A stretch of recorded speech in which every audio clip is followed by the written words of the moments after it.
जंगल में ठंड का मौसम आ रहा था। मम्मा चिड़िया अपने घर की मरम्मत का काम कर रही थी।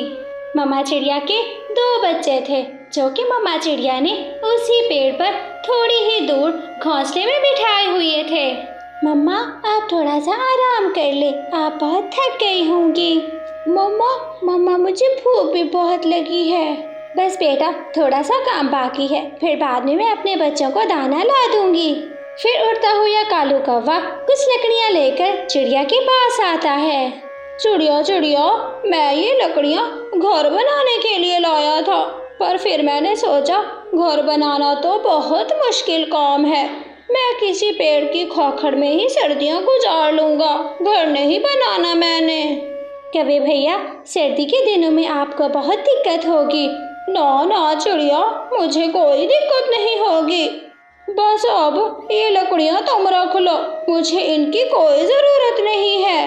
कालू कौवा कुछ लकड़ियाँ वहाँ रखकर चला जाता है। चिड़िया को भी कुछ एक्स्ट्रा लकड़ियों की जरूरत थी। वो कौवे वाली लकड़ियाँ उठाती है और अपने छत पर लगाना शुरू कर देती है।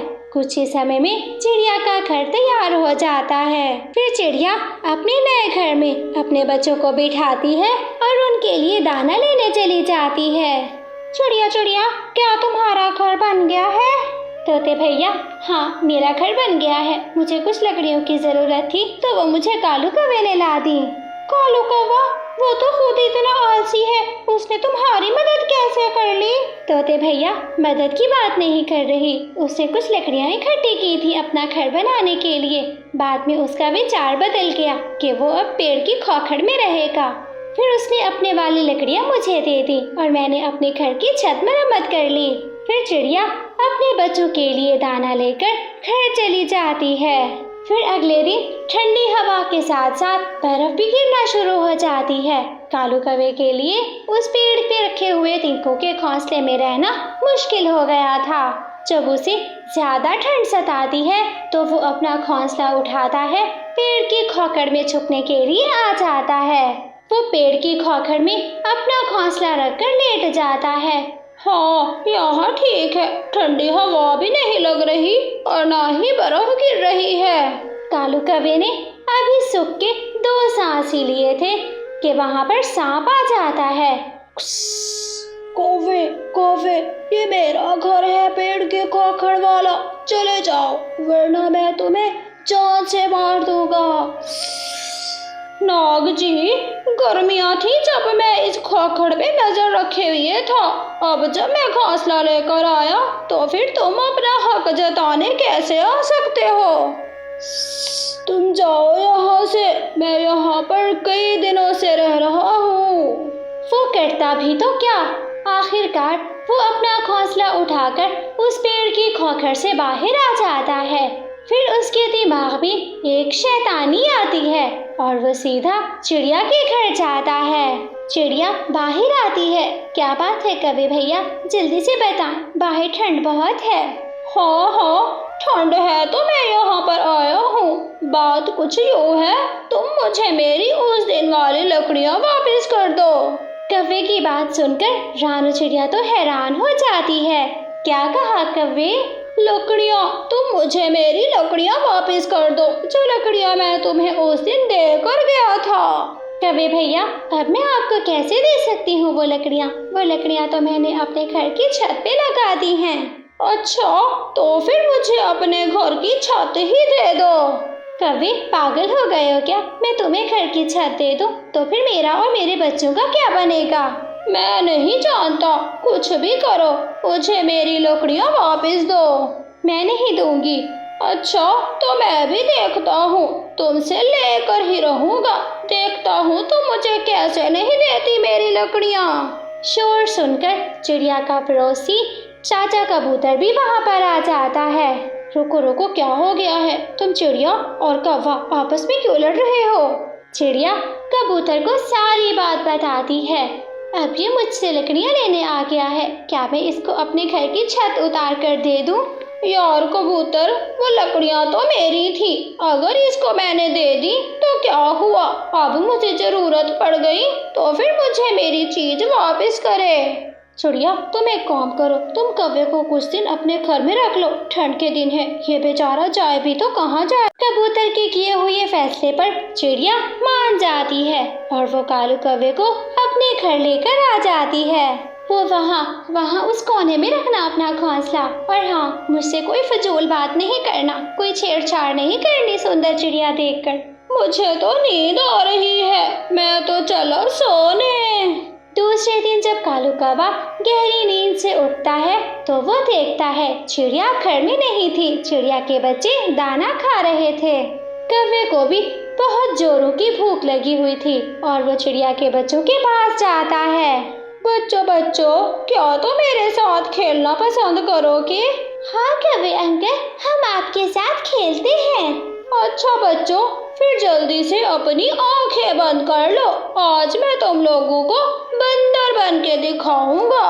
फिर दोनों बच्चे हंसने लगते हैं, जल्दी से अपनी आंखें बंद कर देते हैं।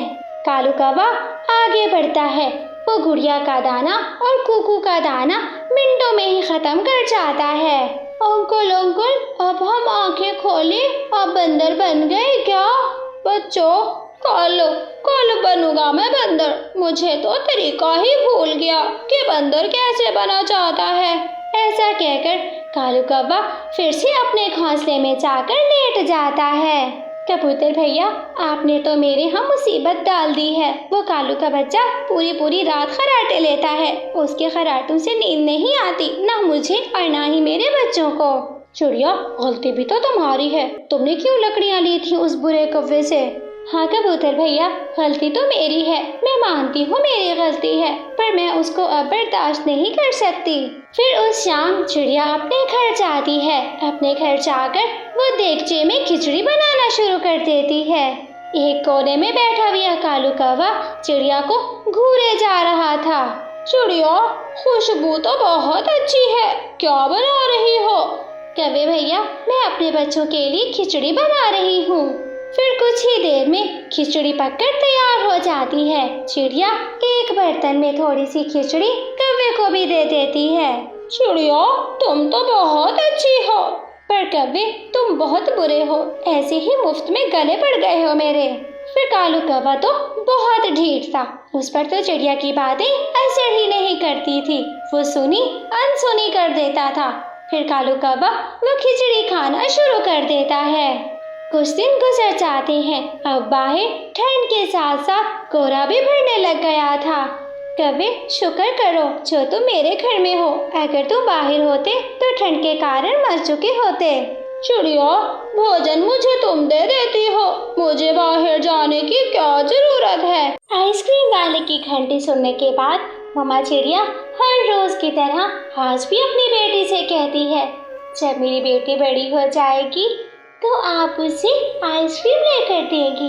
ऐसा ही कहने वाली थी ना आप मम्मा? मम्मा चिड़िया अपनी बेटी को घूर कर देखती है और उसके बाद चुप कर जाती है। एक घर का किराया और दूसरा तरह तरह की बेटी की फरमाइशें मम्मा चिड़िया को तो परेशान कर रही थी। थोड़े ही समय में गौरी कभी वहाँ आ जाती है। चिड़िया, पूरे 2 महीने गुजर गए, अगर तुमने आज शाम तक किराया नहीं दिया तो मैं तुम्हें और तुम्हारी बेटी को घर से निकाल दूंगी। गौरी बहन, मुझे कुछ ही मोहलत दे दें, मैं कुछ दिनों में आपके घर का किराया दे दूंगी। मेरे पैसे मुझे दे दो, वरना मैं तुम्हारे घर का सारा सामान बेच दूंगी। ऐसा कहते हुए गौरी कभी वहाँ से चली जाती है। मम्मा चिड़िया भी दाना लेने अपने घर से निकलती है। उड़ते हुए मम्मा चिड़िया दूसरे जंगल पहुंच जाती है। गर्मी का मौसम था। मम्मा चिड़िया मंडी पर जाती है, जहां पर एक बूढ़ी फाख्ता खजूर के पत्तों से बनाए हुए हाथ पंखे बेच रही थी। बूढ़ी माँ जी, एक पंखा कितने का है? 10 रुपए का। बेटी चिड़िया, क्या तू पंखा खरीदेगी? नहीं माँ जी, मेरे पास तो 1 रुपया भी नहीं है। आपका पति क्या करता है बेटी? वो तो पिछली बारिश में एक पेड़ से टकराकर मर गए थे। फिर तो तुम्हारे घर का गुजारा बहुत मुश्किल से हो रहा होगा। हाँ, मैं किराए के घर पे रहती हूँ, मेरी एक बेटी भी है, वो तरह तरह की फरमाइशें करती है, मगर उसे देने के लिए मेरे पास कुछ भी नहीं है। बेटी चिड़िया, मेरा एक खजूर का पेड़ है जिसके पत्तों से मैं ये पंखे बना बना कर बेचती हूँ। अगर तुम भी ये काम शुरू कर दो तो तुम्हें मुनाफा भी होगा, काम भी मिल जाएगा। हाथ पंखे बहुत अच्छे से बिकते हैं। चिड़िया को बूढ़ी फाख्ता की ये बात बहुत पसंद आती है, मगर माँ जी मुझे नहीं पता कि ये वाले पंखे कैसे बनाए जाते हैं। बेटी चिड़िया, इसमें कौन सा मुश्किल काम है, लाओ तुम्हें मैं सिखा देती हूँ। ये देखो, ऐसे खजूर के पत्तों को बारीक काटते हैं, फिर एक ऊपर और एक नीचे ऐसे पंखा बनाते जाते हैं। ऐसे चिड़िया उस बूढ़ी फाख्ता से काम सीख लेती है, रास्ते में कुछ खजूर के पत्ते लेती है और घर आती है। ऐसे चिड़िया कुछ ही समय में खजूर के पत्तों के पंखे बना लेती है। गुड़िया बेटी, अब घर में ही रहना, मैं ये खजूर के पत्तों के बनाए हुए हाथ वाले पंखे बेच कर आती हूँ। मम्मा, आप जल्दी आना, मुझे बहुत भूख लगी हुई है। ऐसे चिड़िया एक बड़ी टोकरी में अपने पंखे रखती है और फिर उन्हें बेचने चली जाती है।